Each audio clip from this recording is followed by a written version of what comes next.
Do you read me over? Be advised, you are coming in weak and unreadable. Say again, Com Tower.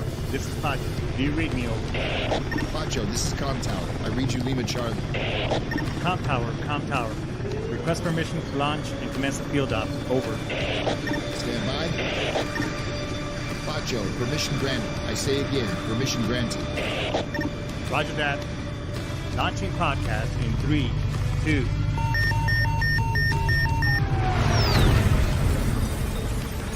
You are now entering the field op with your host, Pacho Correa, Chief Warrant Officer 3, United States Marine Corps retired. Get some. Hurrah!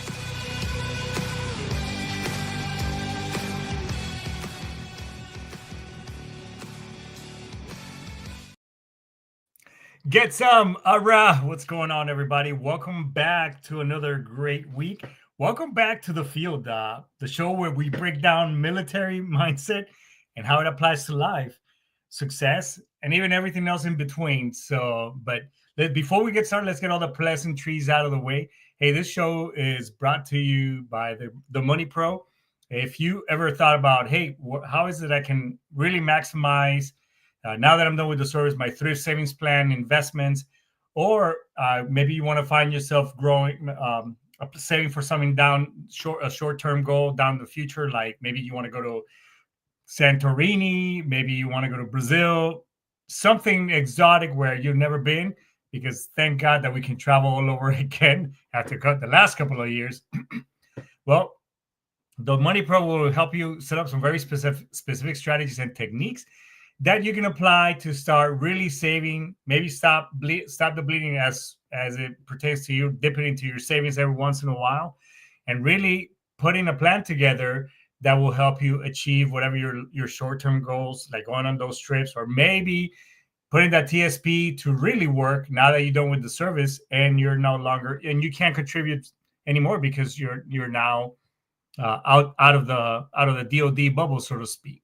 So it's very easy the way it works. Just go to meetthemoneypro.com. It's all right there on the show description, on show links, and set up a free 1-hour strategy session where they will give you a free 1-hour strategy session where they'll share some very specific tips and techniques that you can start implementing right away to start really getting a hold of your finances within your home.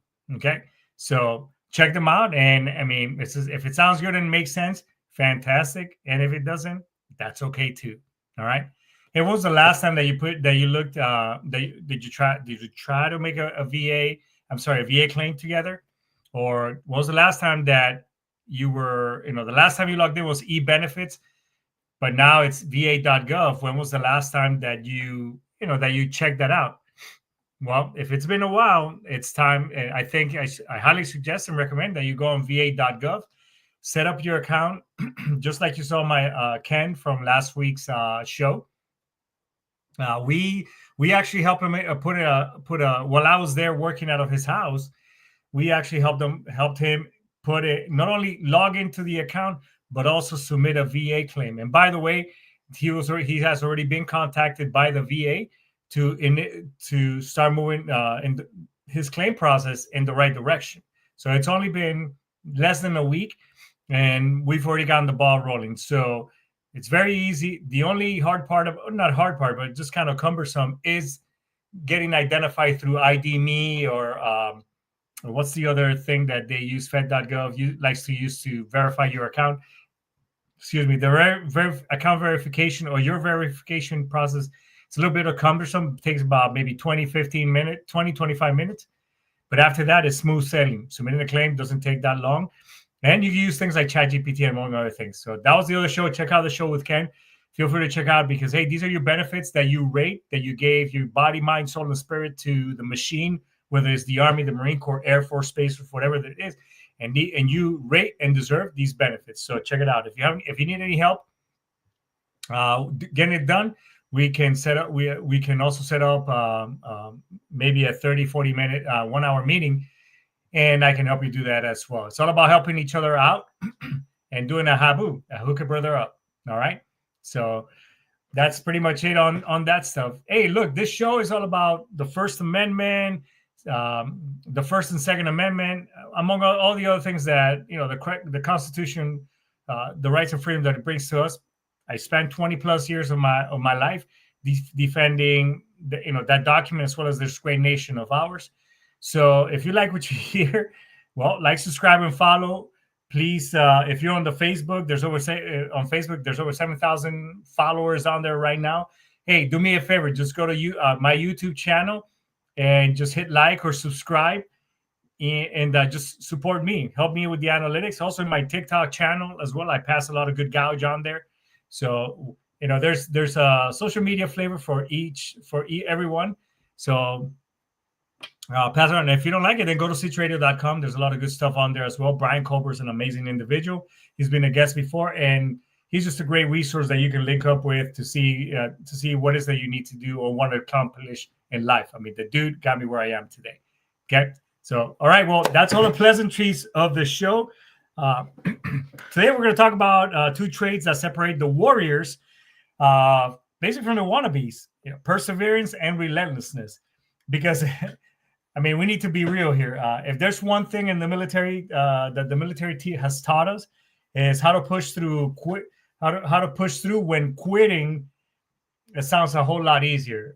Case in point, I mean, a lot of you know that I'm getting some licenses and just things, and we can, one thing that we can do is it's kind of throw our hands up in the air and just swim like you just don't care. Oh, you see what I did there?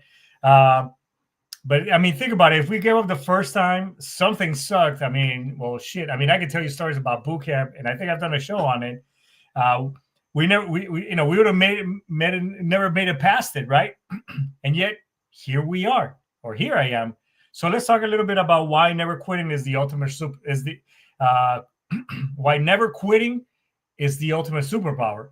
It's all about about listening to that voice in your head.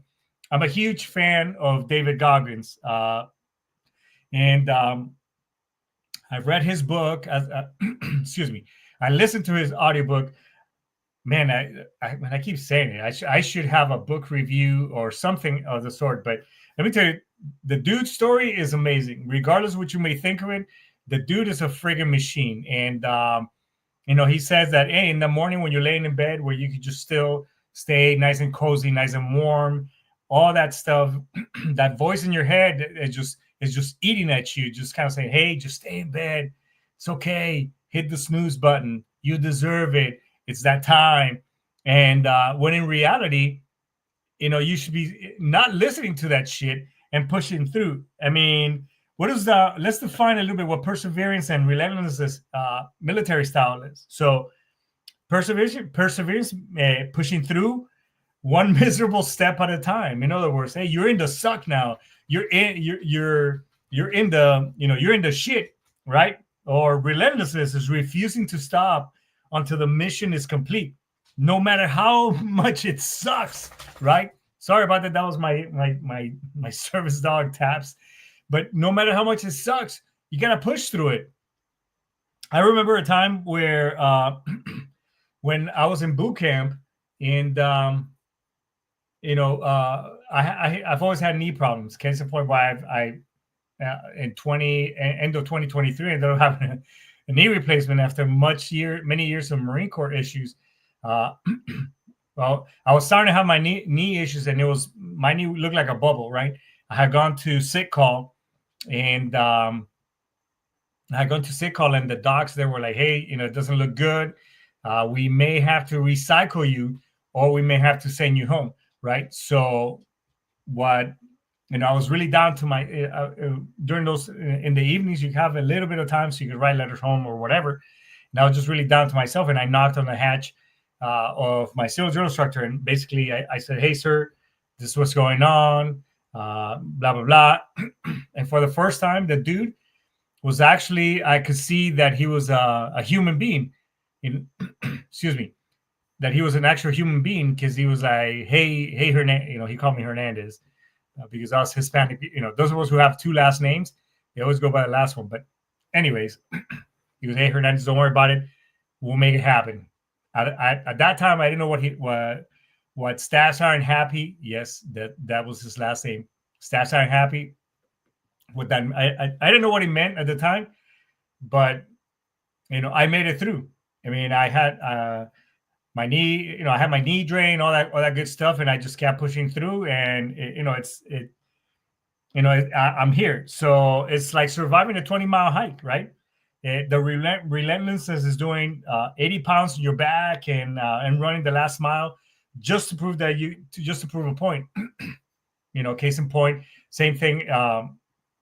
We used to have this one recruit, and remember when we were hiking. I don't know why, for whatever reason, in boot camp, and maybe anybody here if anybody here is a drill instructor or a former drill instructor, that why the hell do you put the tall dudes on the front end and the little guys at the back end? I mean, but we used to have this one little guy. I mean, the guy. I mean, I'm not the tallest dude in the world, but this guy was shorter than me.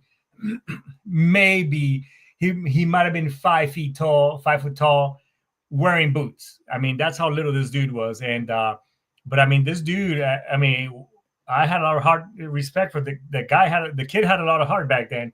So it's like pushing through those things just to prove a point, because he was only, hey, you're gonna get recycled, the recruit, and blah blah. But I mean, the guy made it. So I mean, he ended up sticking through. So again, it's when quitting isn't an option, right?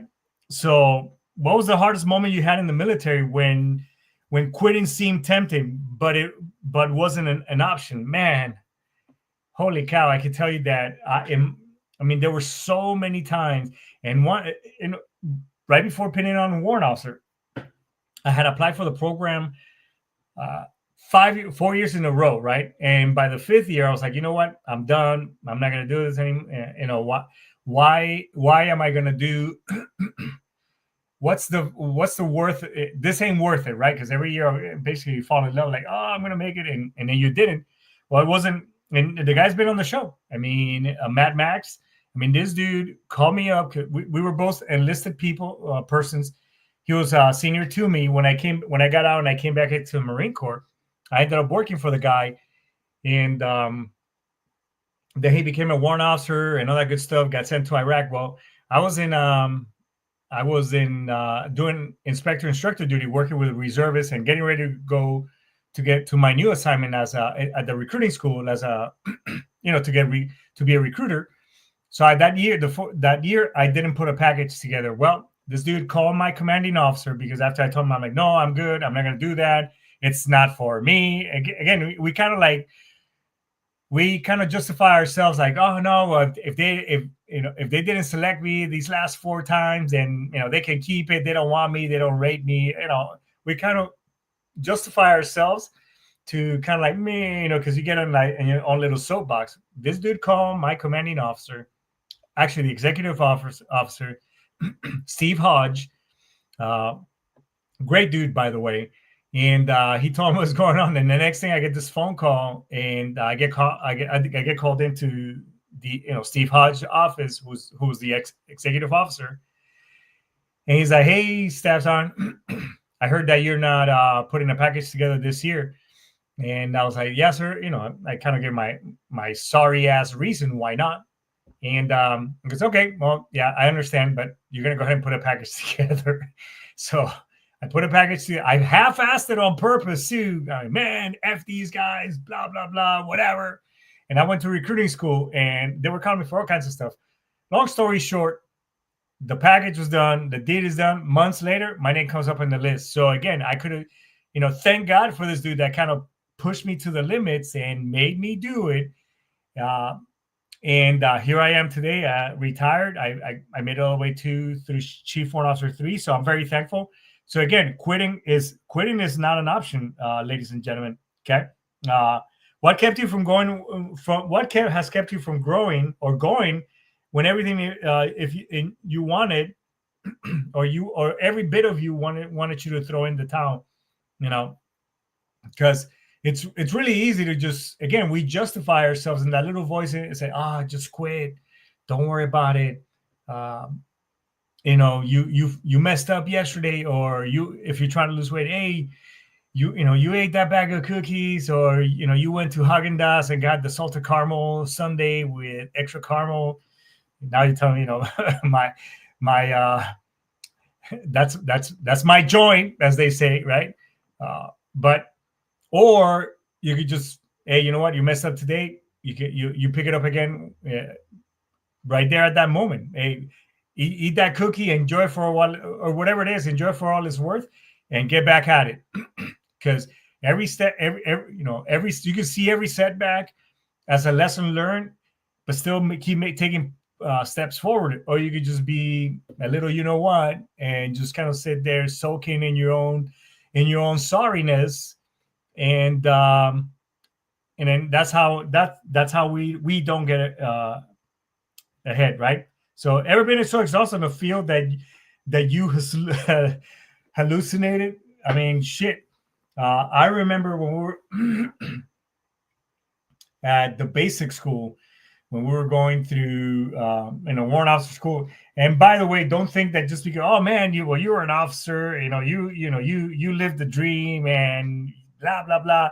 And let me tell you, maybe there was one or two cats and dogs going through my class that were in their in their mid-20s, early, around that age. Everybody else, and you're competing when you're going through extra rigorous schools and training in the military. When you're a little bit more seasoned than everybody else, not that I was old, because we had a dude that was like 40 something years old, and this is in around 2006. I mean, that dude looked like a friggin' dinosaur. I mean, he should have been a fucking museum piece, if you ask me.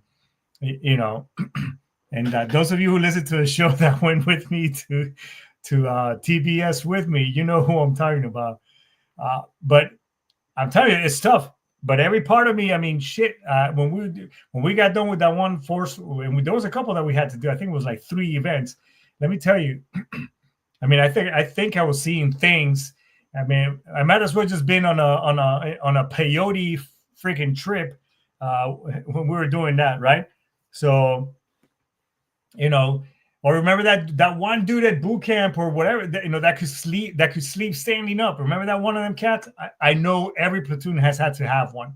I mean, we had a dude like that. I mean, this motherfucker maybe just racked out, like, and we were being back then we didn't have what they, the whole crucible thing that the Marine Corps does and all that crazy stuff. But, perseverance, those are things, those resilience, despite of whatever's happening in your life. I mean, I can tell you that I've had some really tragic stuff happen in my life. I mean, I lost my dad and my grandfather in 2006, very tragically. I've had tragic deaths, suicides. I mean, we could sit here. I mean, those memes about the service dog after, listening to the person they're helping with a sick. I mean, if that's me. But here I am today, right? Why do veterans often excel in careers or business or personal goals? Because they don't quit. We don't quit. That's the way we're designed. We're there to make us. We're here to make stuff happen, right? We're here to, push through those moments because we've conditioned our minds and our body and our spirit because of the environments. And whether you want to remember your drill instructor or your leadership, staff NCOs, commanding officers, somebody that we've been so conditioned that, hey, we can make this shit happen, let's go, it's all about the team, mission accomplishment, all of those things that makes us not only Marines but service members as a whole. Those are the things that make us resilient, right? Because so how do we train ourselves to become unstoppable? How do we make this stuff happen, ladies and gentlemen, right? How does one develop a warrior mindset? Well, I mean, a lot of us who fellow veterans, I mean, we went through boot camp. We had a senior drill instructors that helped us get where we need to be. We had mentors that guided us in those directions, right? But also we also, the adversity, things that happen to us in life, things that events, hard, easy, all those things mold us and make us be and help us put and it helps us build that resilience, right? The Because the role of discipline and small victories in building mental toughness, those each little, as minute as we may think that it is, that builds resilience. It subconsciously tells your mind that, hey, we're winning here. We're making stuff happen. As little minute as a thing. So give yourself the credit for those little wins. Look at yourself in the. One thing that I do every morning is I look at myself every morning in the mirror.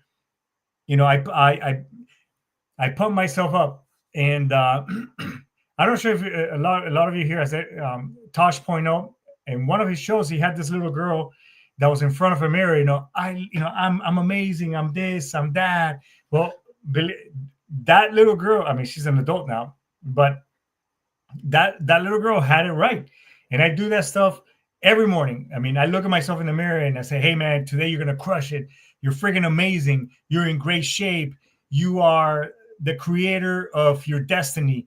You're going to be a millionaire. You're going to do this. You're going to accomplish that, so on and so forth. I mean, those are the things that you want to keep, again, because as, relationships come and go, friends come and go, boyfriend, girlfriends, those people come and go. At the end of the person that's going to be there with you at all times is that other person that you're looking in the mirror. That's your road dog. That's your ride or die. So how come, and I've said this before, how come we treat that person the worst out of anybody else?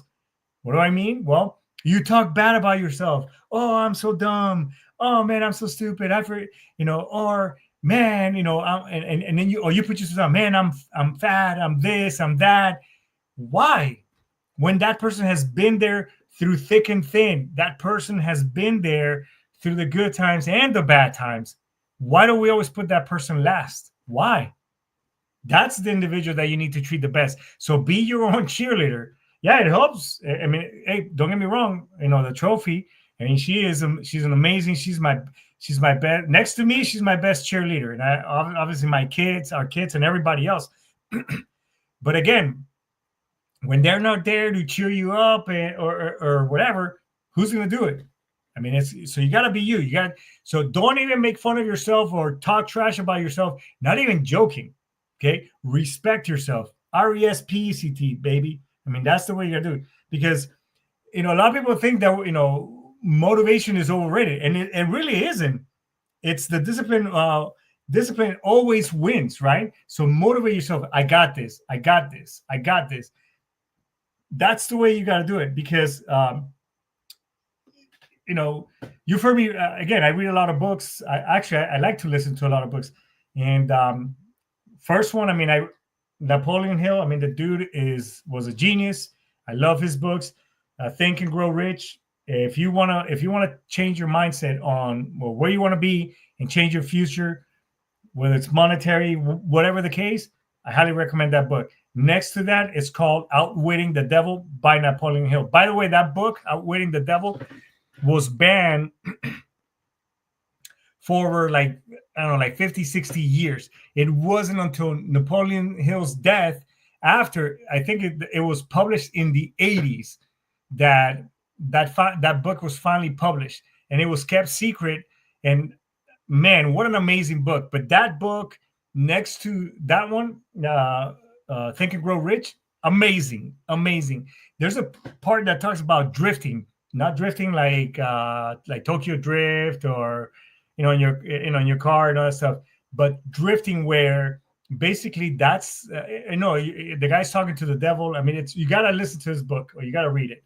It's an amazing, but he talks about how the devil gets in your mind. Again, an idle mind is the devil's playground, as they say. Well, when you're drifting off on social media, when you're drifting off, I like to do social media. I like to binge watch all that good stuff. I got it. However, I'm very conscious sometimes. I allocate that time, or if it's time to kind of treat myself, then I do it. But if I'm preparing for something, then I don't drift. In other words, I don't go f off and doing something stupid that where I should be studying, where I should be grinding, where I should be calling clients, where I should be writing my book, whatever the case. So be again. You have to push through it. You got to push yourself. It's like it's just like when you think it's over, someone yells, "All right, hey, put packs back on. Let's go. We're marching." Right? It's like when you do that 10-minute break or 5-minute break when you're doing that 15-mile rucksack march. I mean, that's what you got to do, right? Because what's the worst embrace? What's the worst thing that you can think of embrace the suck moment you've ever had? What is it that you had? And you can put, obviously you can throw this on the show moments or comments. Man, there's just so many that I can never think of. Oh, here's one. I got sent to. I got transferred to 29 Palms to do some to go over there and help a unit out. And I'm not a fan of 29 Palms, and I had other things to do. Well, what turned out to be a 1 month assignment turned out to be 3 months assignment. And but at that point in my career, I think I was pretty much done mentally, among other things. I think where I really needed therapy and help. And I think that coupled with that and just being separated from, my family at that, my family, that just really, really wore on me. And man, it really got in my head, and where obviously, that was just one of the pinnacle moments where I needed to get help mentally as well. So just think about those things that make you like, oh man, yeah, that makes sense, right? Well, what's the most ridiculous season someone try to quit, right? A lot of time in my line of work, and as I'm building a business, I hear all the time, I don't have time, or I just don't have time. And it's like, well, I see you posting on social media how you're doing, and how you're going to, this trip or whatever, or that you don't have money. Again, we make up the most dumbest reasons to just give up. Going back to that book of Napoleon Hill, 3 Feet from Gold, which, by the way, that's another book as well that's out there. But he talks about the story about this dude who quit, right? J.D. Barnes, I think is the name. Mr. Barnes ended up, he found one of the largest fault lines in gold, and the dude was making a lot of money. He went back home, got some more investors, some more money, came back, bought more equipment. Anyways, long story short, the fault line grew dry, like nothing. He kept digging and digging and digging, nothing. He finally said, well, I think this was it. Went back home, but before going home, he started liquidating all his assets. He went to back to town. This is back in the late 1800s, early 1900s. So he went back to town, talked to the owner where he bought the equipment, and the guy bought everything for $500.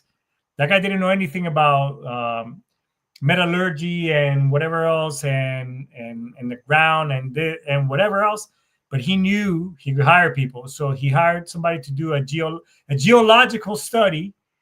And this person told him, well, fault lines tend to shift, obviously over years and whatever. So they either shift to the left or to the right. So he told him, hey, start digging 3 feet to the left. Well, that guy ended up finding the biggest fault line of gold ever recorded. The guy became, stupid rich, right? Well, J.D. Barnes, later on, he became a millionaire as selling insurance. And the guy, became very, very rich. But he will always remember that lesson where it's basically, hey, 3 feet. And that's what he used as his motivation to win, to get ahead. So a lot of us is when we're ready to throw our hands and give up. Well, how far are you from that goal? Are you 3 feet? Are you a day, two, maybe a week, maybe a month? Whatever the case may be, is that bottom line is keep pushing through. Don't freaking give up, right? That those are the things that makes us resilient and helps us and develops us into achieving magic, achieving amazing things, right? achieving. Everybody who's out there, a multi-millionaire, maybe a small percentage had to, was handed out to him, but they still had to keep moving forward and growing it to keep their riches. So they have to be perseverance and keep pushing through, right? So look, in the end, the military teaches, it teaches us that quitting is not an option, and that can be applied to life, just like it was applied into combat. I mean, if in the middle of a firefight, you can say, "Oh, fuck it, you know what? I'm just gonna let them shoot me." Whatever. No, it's all about, hey, it's either me or them. I'm going home. They're gonna stay here, and we're gonna, they're gonna get buried here, right? So, it's not that perseverance and relentlessness makes things easier, but what they do is they make you stronger. It makes that little voice in the head that much stronger to basically, be invincible, be an amazing person, right? So whatever you're pushing through, career, transition, fitness, life, keep going. Your breakthrough is 3 feet ahead.